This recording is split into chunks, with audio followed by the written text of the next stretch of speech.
Freeman, and we are here this morning with Mayor Steve Noble. Sort of I guess, a time where Mayor Noble can reflect on his first term in office, which began this past January.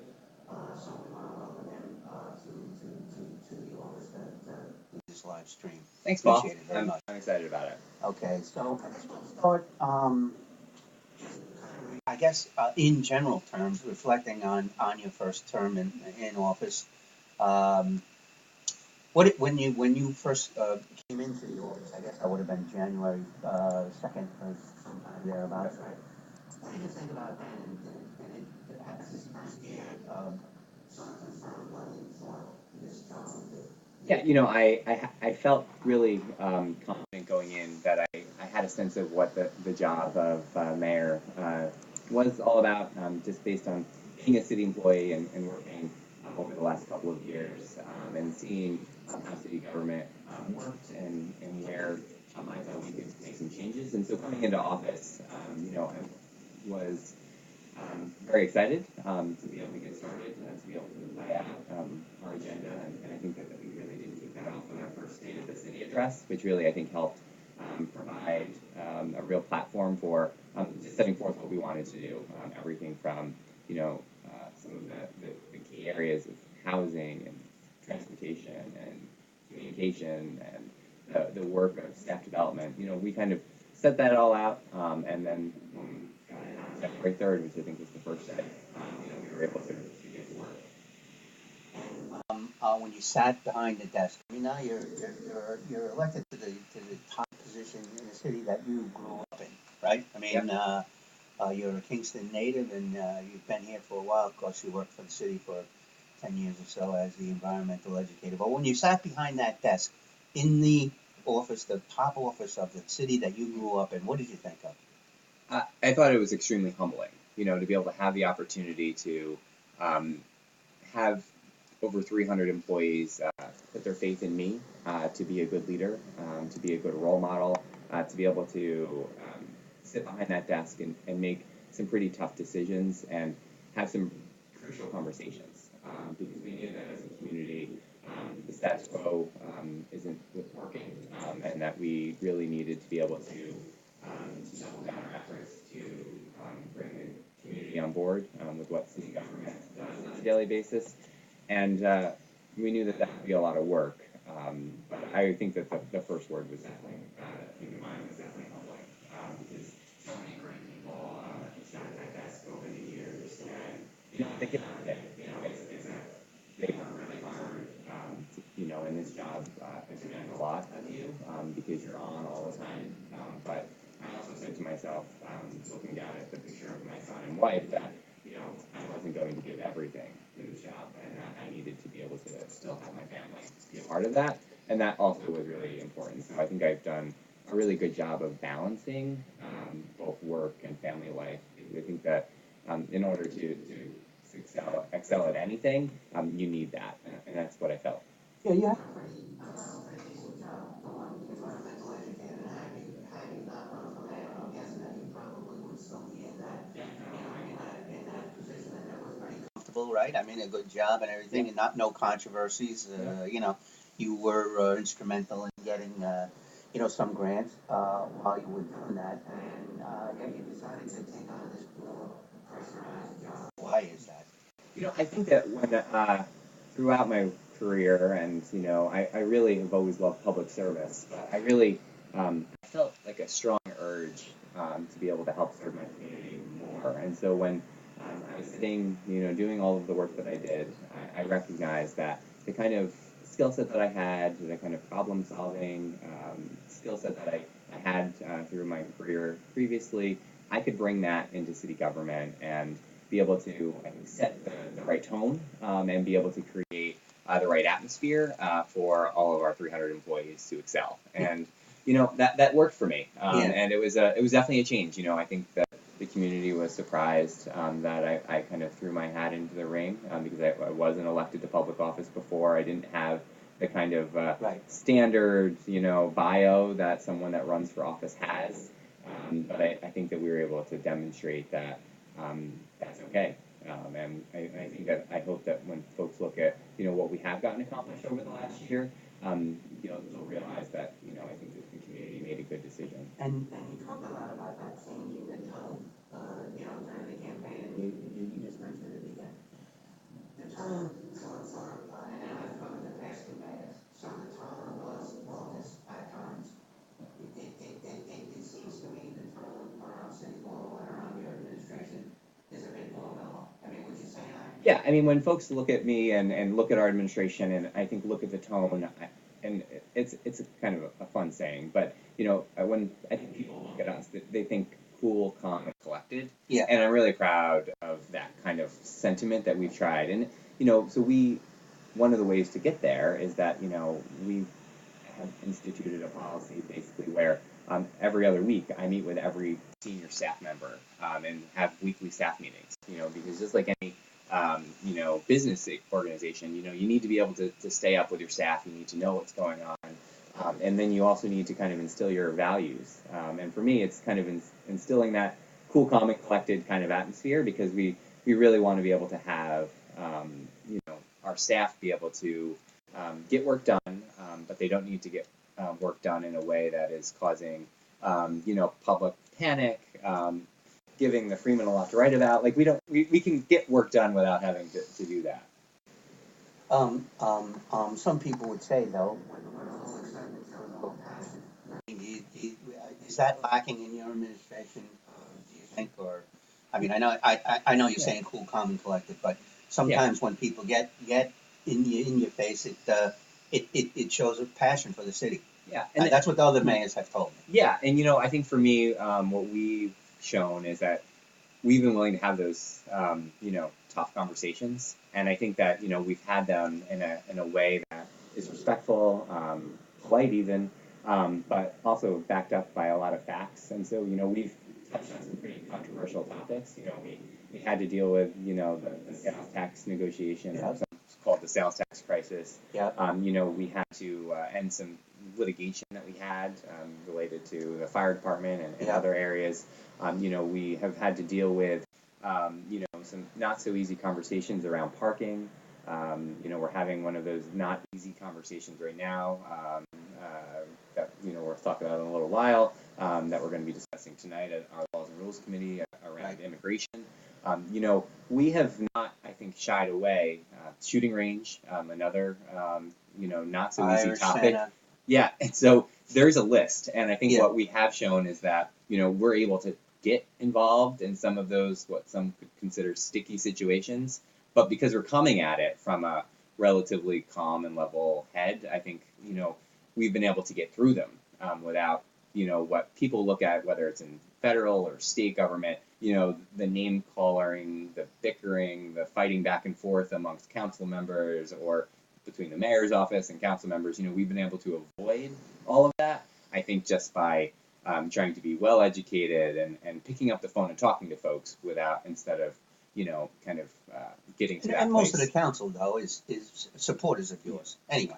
Yeah, right? we've had a great council. Yeah. I think that everyone kind of brings a different frame of mind. Everyone has different opinions, but what I like is that everybody does their homework, and they do some of their own fact finding, and they fact check what I provide, and then they make a decision, which that's all I can ask. Right. And in most situations, whether it was the budget or some of these other things, most folks have agreed that we're on the right track, and I think that's good reassuring feel for us in our administration to know that we're working so hard, and then being able to have a majority of the council members who have been there for a long time. Some are new, and all still recognizing that this administration is doing everything that it can to help the city. So if you had to pick like one of the topics over the past year that you believe is your most successful thing that you spearheaded or got through or instituted some sort of policy, what would it be?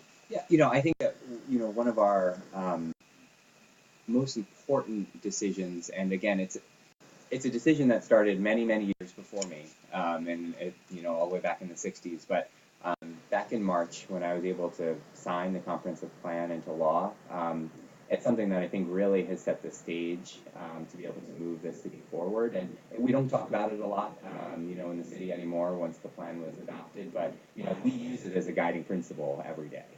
We're going to talk about that a lot more at my State of the City address coming up about, really what we've accomplished already with our new comprehensive plan and what we want to move forward. I mean, that was one piece of legislation that, kind of went under the radar when we got that finished.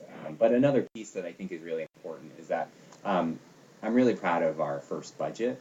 Many people had said, the mayor's got great ideas, he's got great enthusiasm, but he has no idea how to manage a city budget and no idea how to keep our taxes low. That was the criticism. And he's one of those, spend and tax liberals, right? Yes. That's what we heard. And I think that we were able to demonstrate that with some forward-thinking budgeting and some new innovative ideas and some cost-saving measures, we can do all of that great work, and I can still lead my progressive agenda into helping to improve the city, and still do it with reducing tax rates. For the first time in a long time, both residential and commercial tax rates were reduced, and some of them to the lowest levels in over a decade. And I think that that's something that I'm really proud of, and it's something that I'm proud of the whole team of people that we worked with. You talk about the progressive, being progressive, yeah, and the ideas on in some ways, some examples of that, right? The hybrid cars, the push for using bicycles, that kind of thing. What do you think? That, how can you convince Kingstonians who have been, basically haven't faced this kind of thing, in all their years, this kind of change in agenda? How do you convince them that this is the way to go? The whole progressive agenda. Yeah, I think one of the things that we're able to do that is, important is that we have to be able to back up what we're saying with the reasons why, right? And I can say, hey, it's good to be green, and that's why we should buy hybrid plug-in cars. But what it took was me to actually go and say, look, the EPA, says that, with this car we're going to save $3,500 over 5 years in fuel costs. But we're also going to, we pay very cheap electricity, and so we're going to, save money on the long run on these vehicles. And so then we get the hybrid cars passed and purchased because people recognize that it's not only an environmentally friendly thing to do, but it's also going to help save taxpayer dollars. And I think that that's helped us, whatever the topic, as long as we did our research and could show everybody in the community, it doesn't matter whether you're, Republican, Democrat, not enrolled, the politics kind of come out of it, and what is left is just, we've got these opportunities to be innovative. If you look at the almost $3.5 million of grants that we received, in the last week or two from the consolidated funding application, most Kingston's ever received in the consolidated funding application. And what you'll see is that even the state itself, all of the categories that they have funding in are all with a sustainability kind of tilt, because they want our communities to be sustainable. They recognize that, look, if we're able to go ahead and we got over almost $2.5 million for Broadway to be able to help improve the streetscape, and they recognize that it's much better to be able to have the stormwater be treated and go into our rain gardens or bioswales along Broadway than it would be to just flush right out into the creek. We've sort of known that for a while. Yeah. Right? I mean, we've been environmental educator there for a while. You know that the DEC has put pressure on the city for many, at least 30 years to start separating the stormwater and sewer system, which has been done in increments, over the years. But, that's nothing new. That the city needs to do something about its pollution.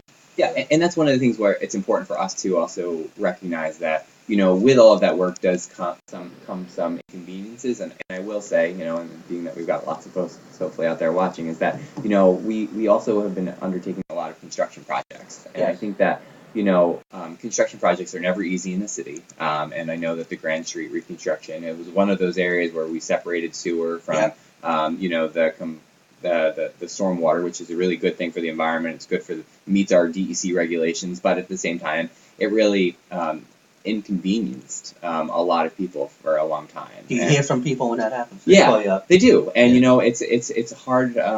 It's hard for us to manage. But what I think is important is that, you know, for the first time, you know, because we've spent so much time on communication, you know, with our weekly newsletters, our Facebook posts, you know, we're doing a better job, I think, of even communicating with the press what we're doing, and that has helped, because if not, these kind of projects can really, you know, disturb a city. They can impact businesses, and we want to try to lessen that burden. And now it's the Greenfield Avenue Bridge, which, you know, is started, and the next thing is going to be the Jacobs Valley Storm Sewer, or it's going to be all of. We have a whole lineup of different projects that we're going to be. But these are having to things undertake. that a city needs to do, right? Yeah. I mean, No, this yeah. isn't like you know, fancy Mhm. stuff. This is just your basic infrastructure thing.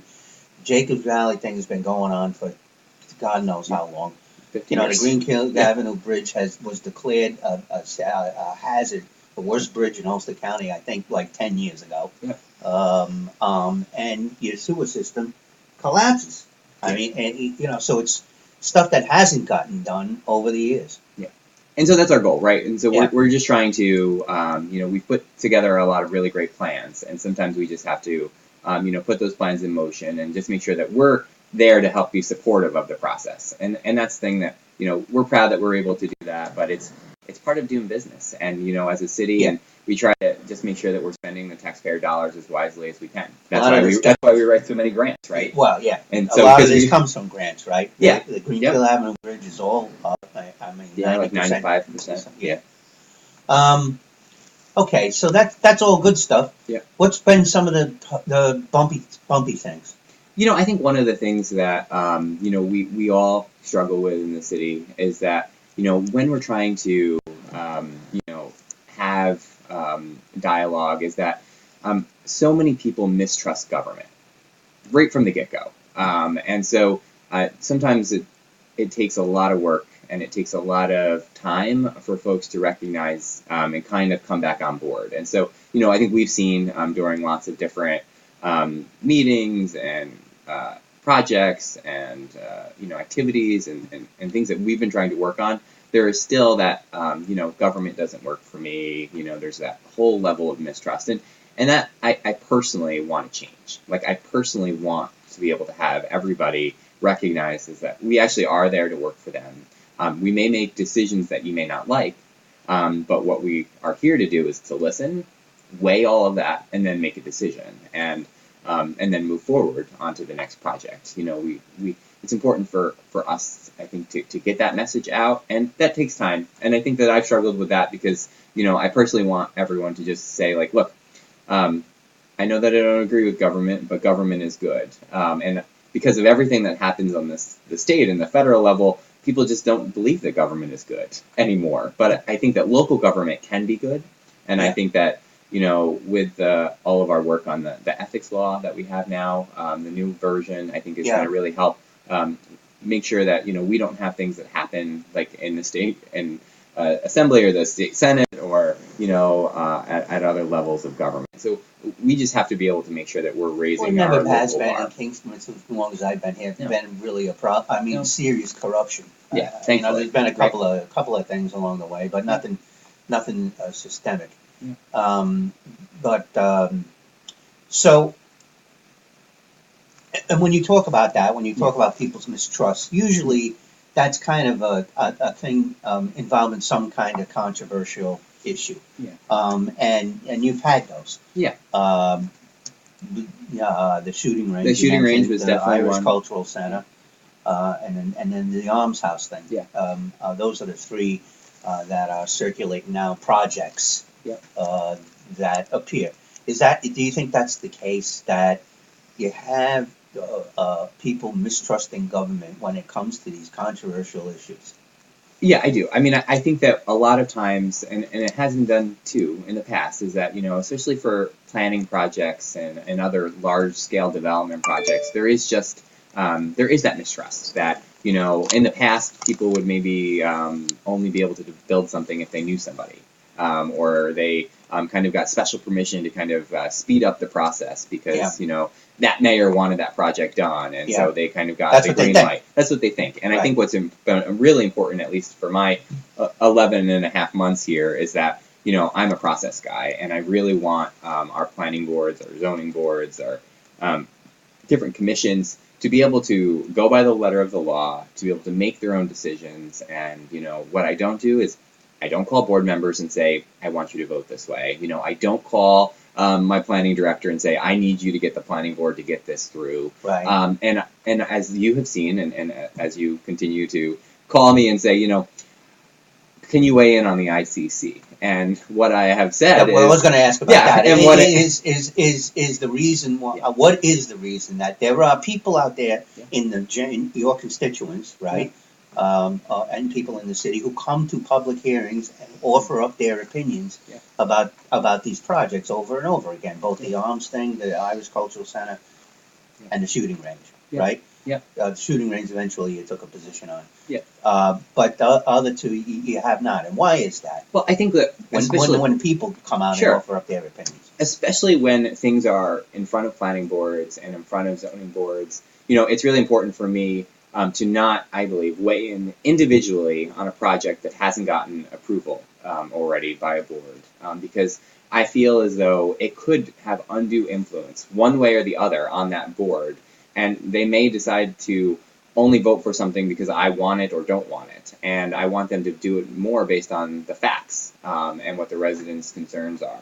I think if there is something where, but what I have said and what I have done is that, if someone says, is having a place that, downtown that helps provide for additional year-round heritage-based tourism, is that a good thing for downtown? And I will say absolutely it is. Because that's not controversial. That won't be controversial. Nope, because it's not. I'm not saying that this project needs to be built this way at this location at this time. And I think that that's important, and that maybe has been a change in how administrations have done it in the past. It is, but at the same time, people might say, yeah, but the mayor's got to stand up for what he believes, and if he stands up and says, I support this or that, and it's before the planning board, and that puts some pressure on them to vote that way. Oh well, that's what leadership does. Yeah, and so I guess it's everyone has their own way to do it. I think for me, like especially we'll use the Alms House for an example.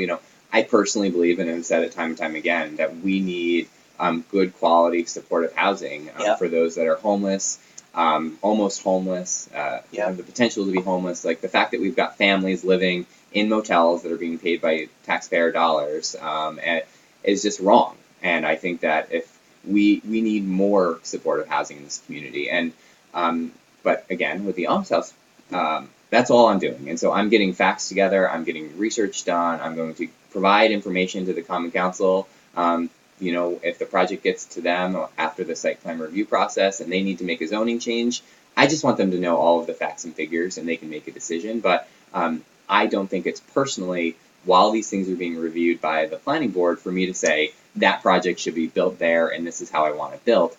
I don't think that that's my role, because then why have a planning board? What do you say to people when they, this proposal with the Alms House, and maybe you've heard from them, and I only talk about this because these are the three most of the shooting range and the other. When they say, and I've heard this over and over again when these kind of things get proposed, this is nothing new, there's not a new argument, but they say Kingston has too much of this, let them build it somewhere else. Go to Stone Ridge, go to New Paltz, go to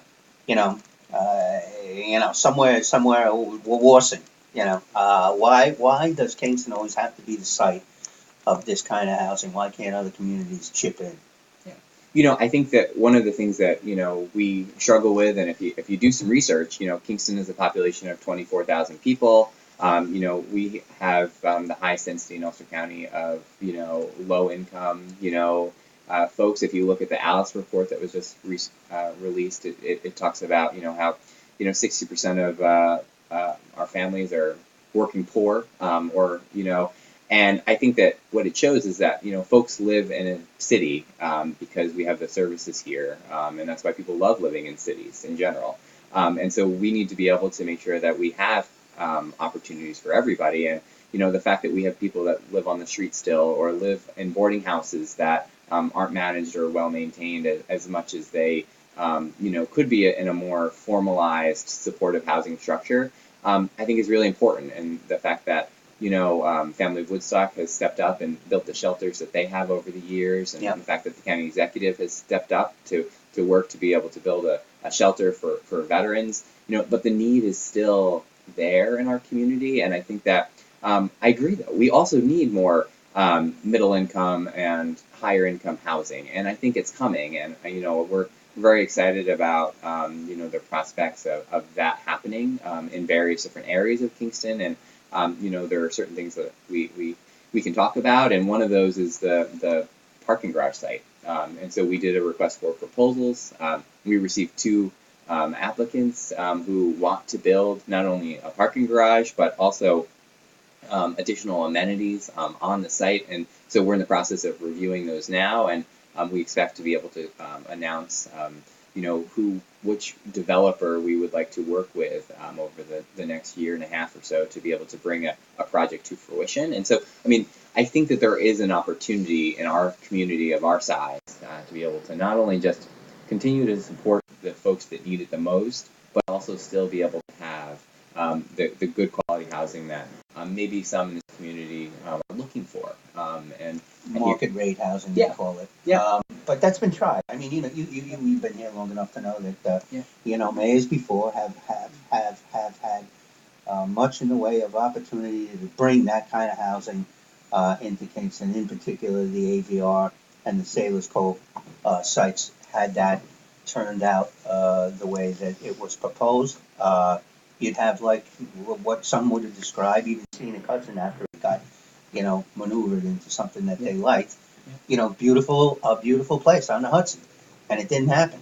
How is it that you think you're going to make something like that happen when other mayors could not? Sure.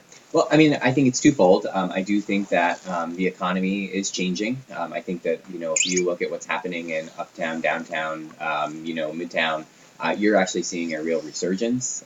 Here in Kingston, you see commercial buildings being sold for much more than they would have even been sold 4 or 3 years ago. You're seeing that happening in real life with real rates going up. We're also seeing, more people coming to the planning board. If you look at the planning board agenda, you're not just seeing the nonprofit, Health Alliance on the agenda. You're seeing a new proposed boutique hotel for Uptown Kingston. You're seeing additional apartments being built above different storefronts. You're seeing a real kind of renaissance, and I think that and as we've stated, we want to do everything that we can to encourage that type of growth in Kingston. And so when we combine the Office of Economic Development with the Office of Community Development, we think that by the marriage of those two offices, not only were we able to reduce costs long term, we were also able to look at creating a lot more synergy between different entities and projects. And I think that some of the fruits of our labor, especially with the comprehensive plan and the zoning amendments that's happening because of that plan, we're going to really be able to create the kind of climate that is business friendly, and that hasn't always been the case. And folks think about me as the green mayor who's always going to be opposed to building projects. Yes, but they do. One of the things that I've learned in my career, and what we're actually taught at environmental school, is that cities are where you should be developing. Where we don't want to develop is in the burbs, and be able to create urban sprawl that just goes over farmland where we need to grow our food. Cities have the infrastructure. We have the sewer, we have the water, we have the gas, and this is where we should be building. And I think that that's an important thing, and that's the first thing we're taught. And I think that I think folks will see that in me as some of these bigger development projects move forward. Is that the State Environmental Quality Review Act is really designed to protect those outer spaces from cities just bubbling out and over, and then ever consuming, and you end up with Long Island. Do you think that this would be something different? Yes. Under your administration, it would be something different. Would you, then what AVR proposed was the final product? Would you have, had you been mayor at the time of that, would you have supported that? Yeah, I think that the 1,600 units that they have proposed is good for Kingston. It's the reuse of an old industrial site, and even though not much happened over the last couple of years with the Promenade project, Right. We're in the final discussions now with the Department of State to secure the easements from AVR and the owners to be able to build a mile-long public promenade. And so we've been able to unearth that project and pick up the pieces, and we plan to move forward with that project with the town of Ulster. Speaking of hotel, you mentioned the boutique hotel. There was another one, another developer sort of looking at Crown Street, the building for a hotel there. Kingston has been, you've said over and over again in other mayors, we're a big tourist, we want to be a tourist destination, right? With two, do you think the Uptown can sustain that kind of thing? 2 hotels up there? Yes, I mean, I believe that the market is there. I think that what folks love is to be able to find a lodging establishment where they can then walk to different shops, different heritage and natural areas, and really be able to explore. And so, folks that want to stay at a chain hotel outside of a town, that's what they're looking for. But many people, when they're coming to stay, are looking for a place that has a spa or a place that has other amenities on site. And that's why we think that Uptown is a prime location to be able to put some more, higher quality, full service resort boutique type kind of places, boutique. not like Holiday Inns or these are just things that are fit within our culture and fit within kind of the historic nature of the Stockade District. Okay, so let's get to these letters or questions I got emailed to me, and I'm not gonna. Some of them are long, so I'm just gonna kind of summarize what it is. But we're gonna get to a topic that you have recently brought up, involving I guess what is called sanctuary cities, and this reader writes, as a 24-year veteran and current service member, I am deeply concerned for the future of our city.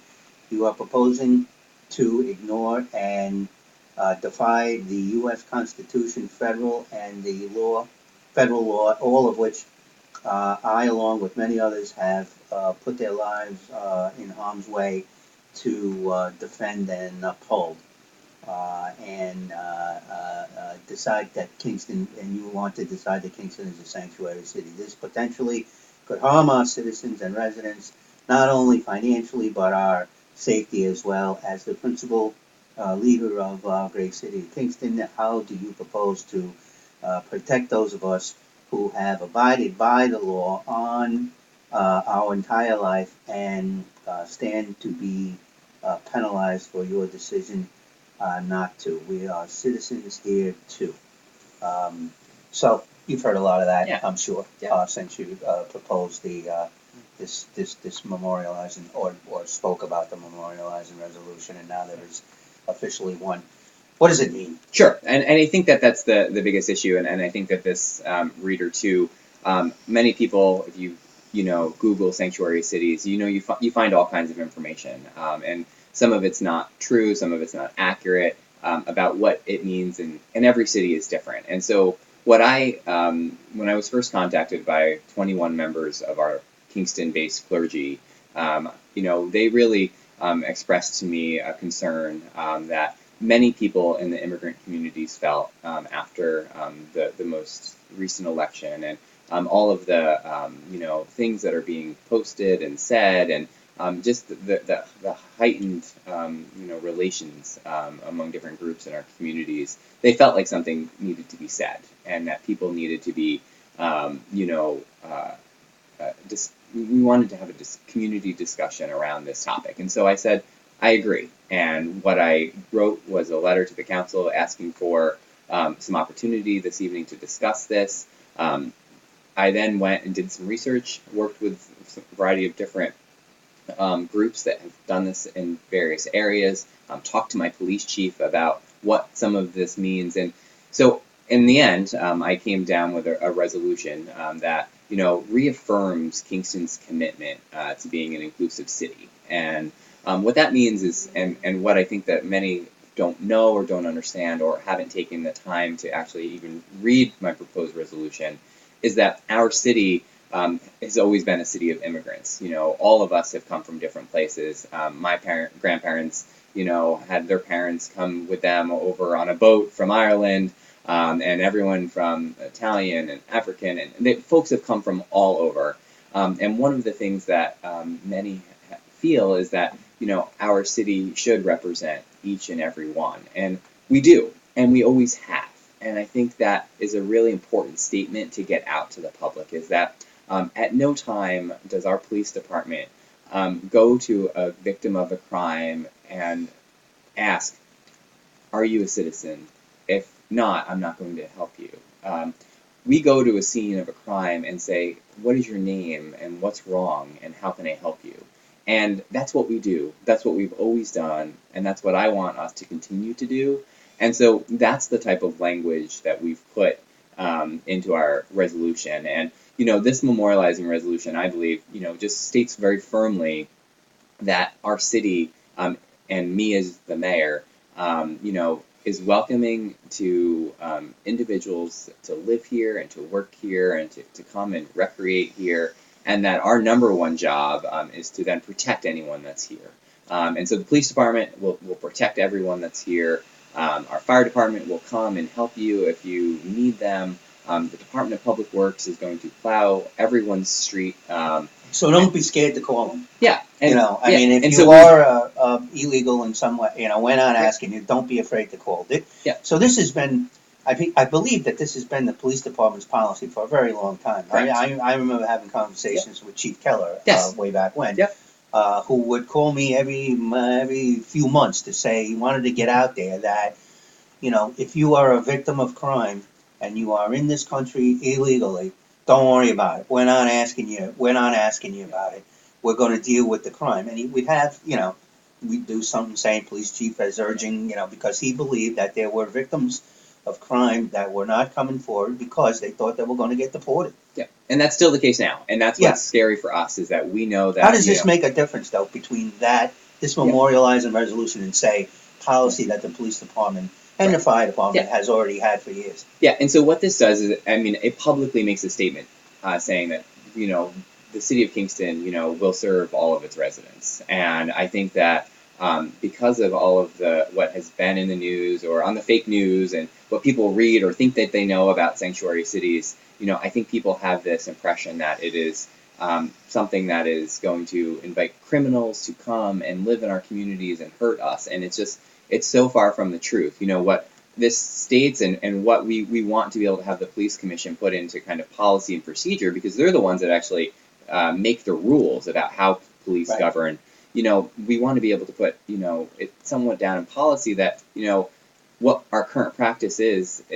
Again, we don't ask for your status when we come to help you. But, if you're someone that, brutally hurts another resident here of the city, we are not only going to, bring you up on the appropriate charges, but if you happen to also, when we put your name in the system, and we're going to look to see, your status, and if you're not documented, we're going to use every tool that we have, in our arsenal. And so, we've been really clear about that. And so, I hope that folks will now see that and will recognize that, some of the concerns that they have about this are unfounded, and that they should just take a moment to read our draft resolution and realize that, what we really want to be able to do here in this city, though, is to not create division, and that we really are here to just... Do you think no matter what you say that you can convince people who have these questions about things that you can turn them around the other way?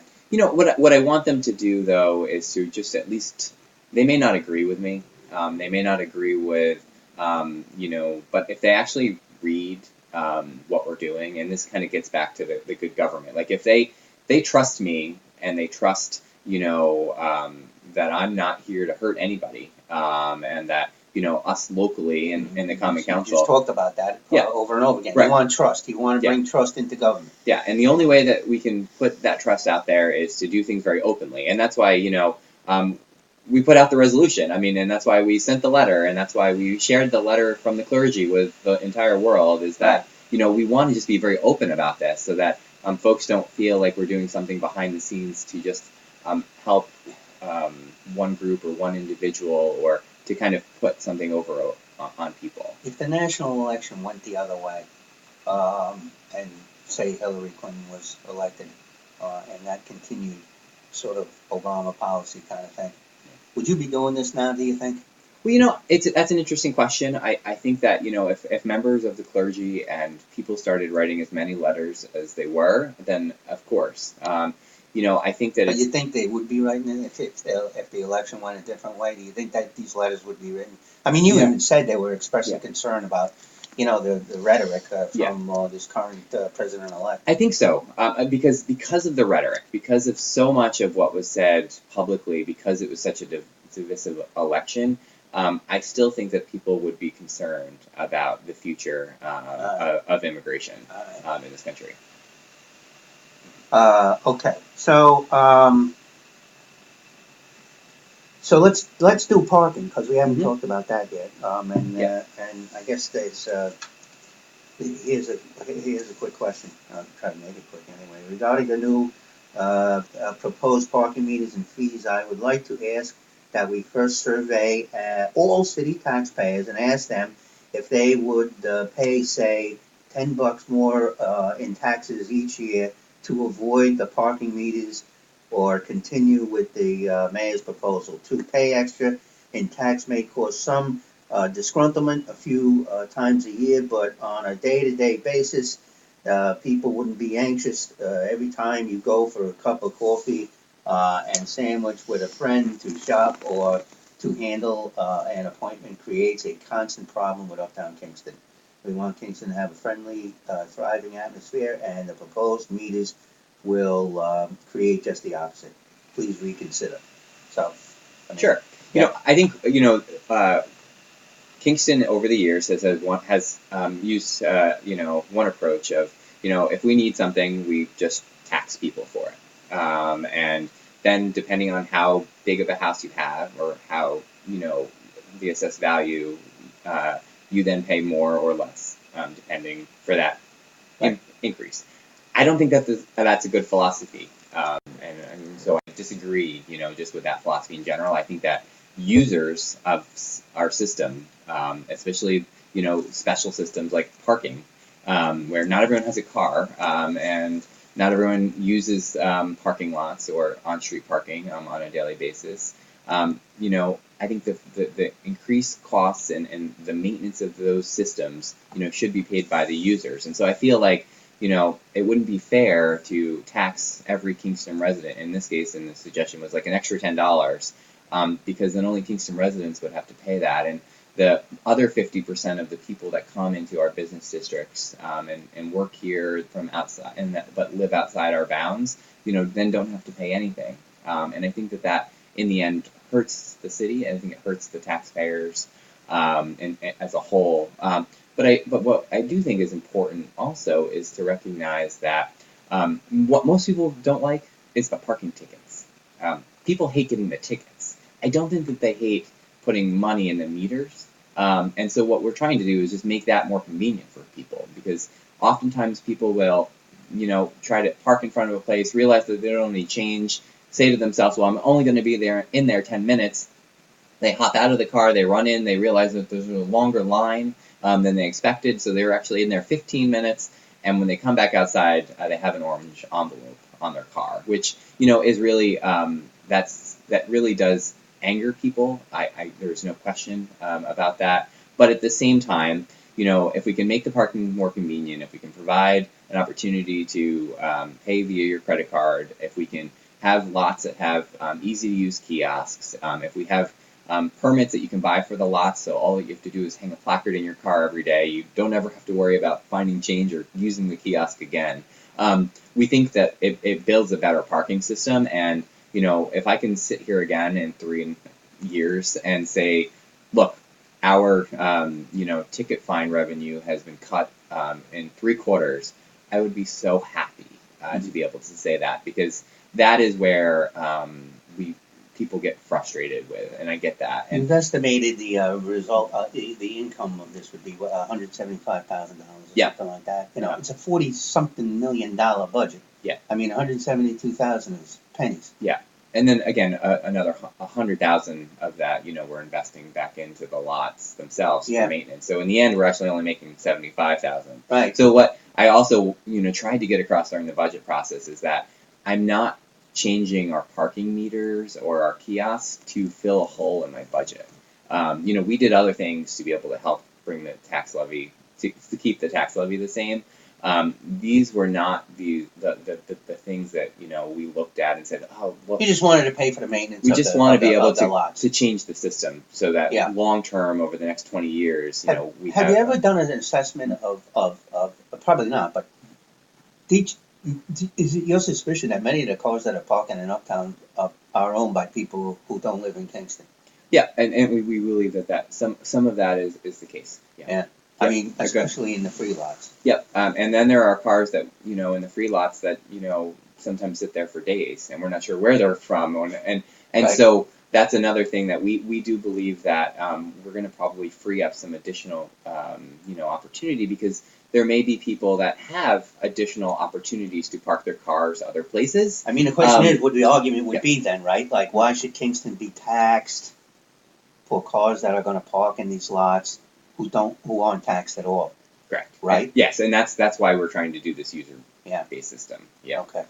I think that's it. There was another Sanctuary City question, but it's similar to the one I just asked, so Yeah. I'm not going to.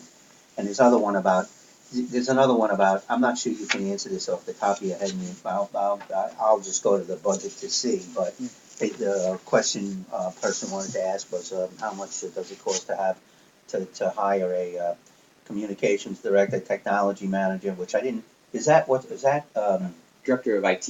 Yeah, that's what's his name? Kyle McIntosh. Yes, right. Yeah. So that's not a new thing. No. That's been there for a while. Additional parking enforcement, We don't have that. we don't have that. And No. common council aid, I don't know what that is. Sure. So, I mean, I think that, when we crafted the 2017 budget,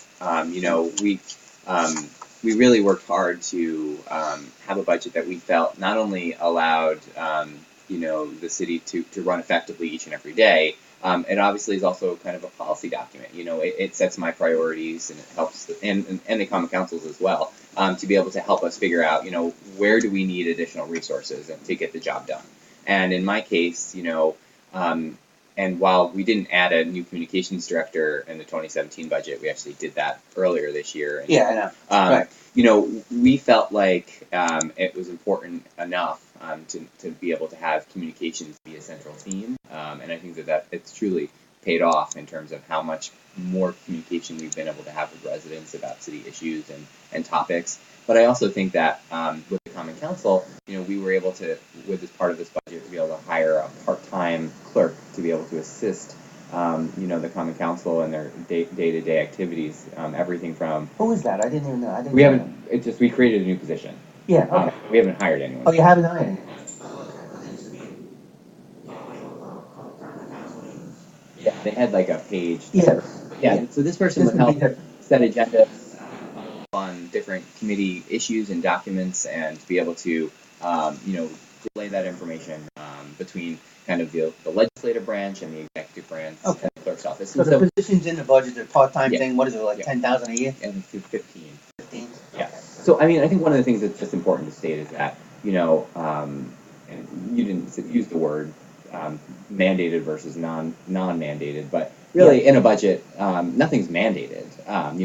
But what we want is I have a mandate to serve the public and to be able to deliver what the public needs. And based on all of our research, all of our studies, all of our budget forums, based on, me being elected, these are the needs that we feel like we need to meet. And so that's how we then determine These aren't staffing patterns. mandated, but they're not, there are, you say there's nothing Yeah. mandated in the budget, but there is, right? I mean, pensions and Well, yeah. and salaries and. But I think the point is that 85% of the budget is oh that, yes, right? but I think what the point is that really I get to mandate what positions are in the budget. Yeah. And I think that that's In some there, cases. there aren't necessarily mandated versus non-mandated positions. It's Yeah. it's more of what's my prerogative. Right. How many firefighters do I think we need? How many police officers do I think we need? How many Parks and Rec employees do I think we need to be able to meet the needs of the city? And I think that that's we worked really hard on that, and that's why I meet with my staff every week, right? So I'm able to help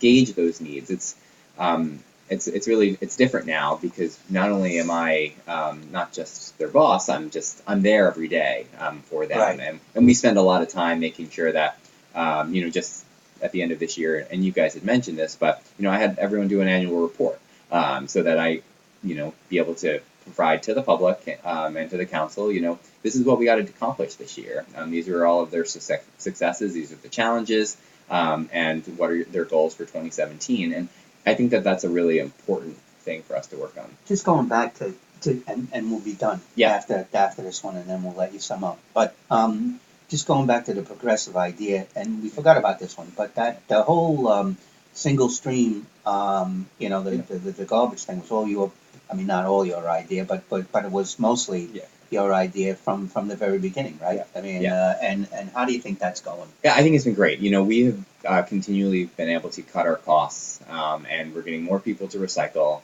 We're getting less people to throw away items in their trash, and we're in the middle of continuing our rollout of new trash receptacles. And so we hope that by the end of next year, everyone in the city, The brown ones, will have them. And they really have not only make the city look more beautiful than seeing trash bags and cans just strewn everywhere. Yeah. Keeps the rain out, which then when the trash is less wet, it's less weight. So we're actually saving money in a couple of different places. And so I'm really proud of the work that DPW has done. I know it's not easy. They work through pretty horrible weather every day.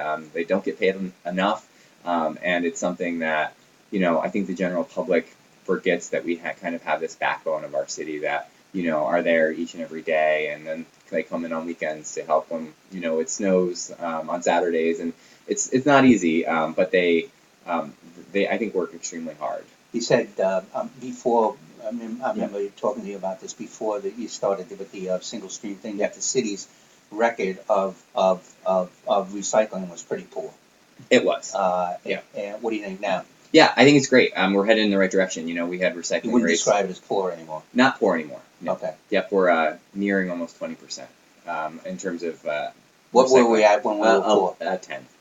So we've almost doubled it over the last 6 years. Okay. So we're getting there, and I think that we're on par with now. We're closer to being on par with other cities in New York. Right. Which is good. Okay. But we still have ways to go. Okay. Just sum up.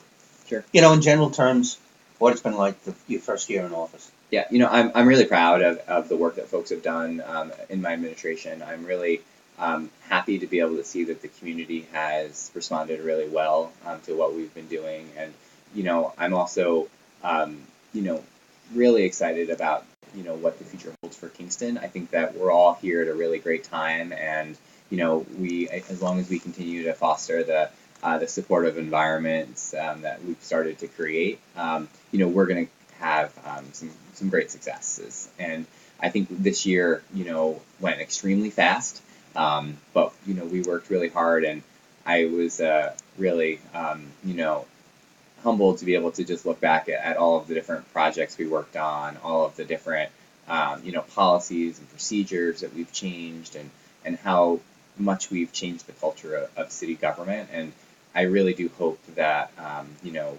everyone has a chance to come to my State of the City address, which is on the 10th.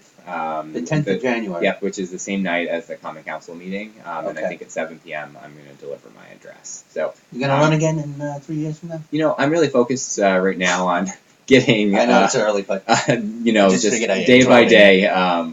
But I love it right now, and Yeah. I'm having a great time, and I'm just going to work really, really hard over the next couple of years. Okay, cool. Well, Daley Freeman, thanks, Mayor Noble, for coming in and sitting down with us for a while. Yeah. We appreciate it very much, and come again All right. in December of next year. Okay, great. Or whenever you want to come in. All right. All right. Thank you, guys. Thanks.